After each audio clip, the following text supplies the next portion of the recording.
Local interest in the Liss archaeological group has grown rapidly over the past 3 years.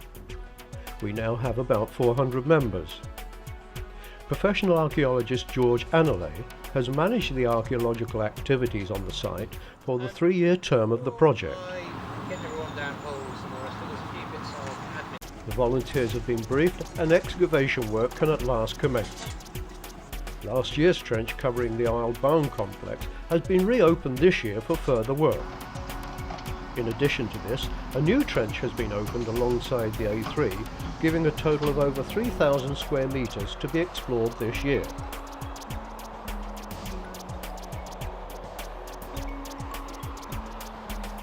Several experienced trench supervisors will oversee the volunteer activities within this huge area. Ken Mordell will supervise the further excavation of the Isle Barn complex, which was uncovered last year. Work in this area will focus on the building at the western end of the Isle Barn. Last year we discovered walls within the building which were clearly later additions. They were simply butted against external walls. Inconsistent floor levels also suggested that the building was probably altered over time for possibly different purposes. A prime objective for 2007 was to unravel why and when these building changes were made.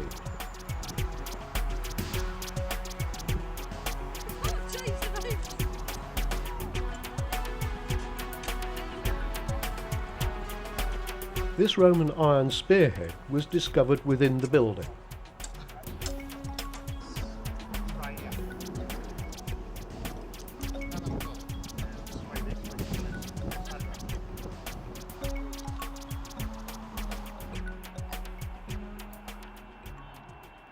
John Wildman supervised the excavation of the northern end of the new trench, which was alongside the A3. The area includes the remains of a small Roman structure which was first discovered in 2005. The first job is to remove the membrane protecting the 2005 excavation. It was only partially excavated then and became known as the hovel because of its small size.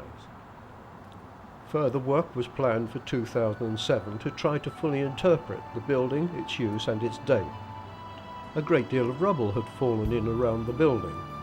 This needed to be carefully planned and recorded before being removed. Gradually the features of the building became better defined, and it became clear it had once had a hypercourse underfloor heating system. We have been fortunate to discover new Roman buildings in each of the previous 2 excavations. An exciting new discovery in 2007 was this tessellated floor, which was found just a few feet south of the heated building. To the northeast of the heated building, work centred on a series of ditches, many of which ran at right angles to each other. These ditches contain Iron Age and Roman pottery. We had found evidence of an Iron Age presence in previous digs on the site, and it seems possible that the occupants of the site had been there since at least Iron Age times and had simply adopted Roman ways of life after the Roman invasion in 43 AD. Meanwhile, great progress has been made on the so-called hovel, allowing reassessment of its purpose. The building has 2 small rooms, and the presence of different types of stone in the walls of each room hints that it had been modified over time. The building has a narrow tunnel at the western end, showing much evidence of heavy burning. This is consistent with this being a stoke hole for underfloor heating. The presence of a hypercourse is confirmed inside the building, where the floors clearly show burn marks in a square grid pattern. This dramatically shows where the floor support pillars, or pilae, once stood. Further work was also being done in the area of the tessellated floor. When discovered, the floor seemed isolated from any other archaeological feature, and so it was decided to dig an exploratory section adjacent to the floor itself.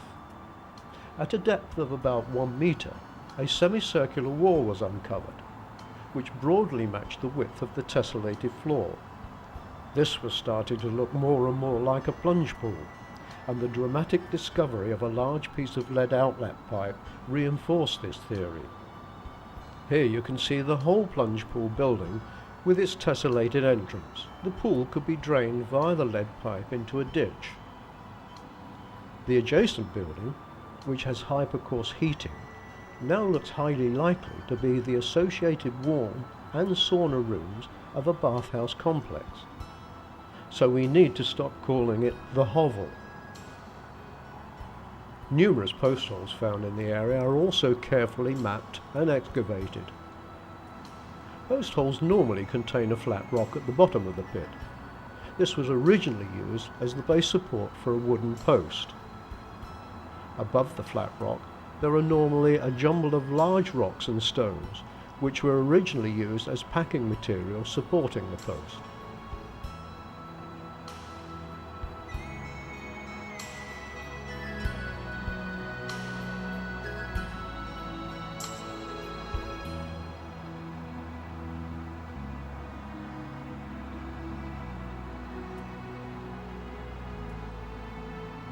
The southern end of the 2007 trench was supervised by Jonathan Dix.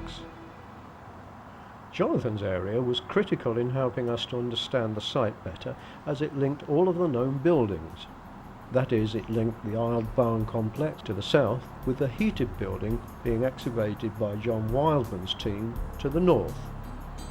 Last year, part of an Iron Age ditch was discovered running underneath one of the Isled Barn buildings.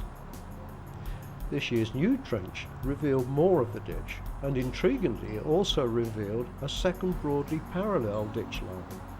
A great number of suspected post holes were also found in the new trench. It was later ascertained that this ditch line was in fact a palisade, with a central square gateway into the villa courtyard. Artifact identification and recording is important, as it helps us to understand what the site was being used for and the dates it was occupied. Sherds of pottery, such as this fragment of Roland's Castle cooking pot, and this piece of Ballas Holt 4th century storage jar, help us to understand the date of the feature and the residents' local supply routes and preferences. Exploratory sections were cut across the ditches, and many post holes were excavated and recorded.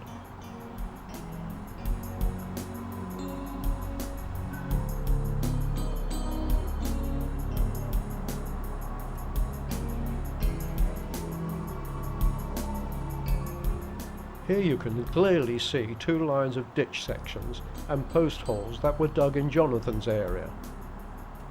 This large circular feature was also investigated. It turned out to be yet another well, the third discovered so far on the site. So already, many more discoveries have been made this year. This is great news, but these discoveries have simply extended our list of unanswered questions about the site as a whole.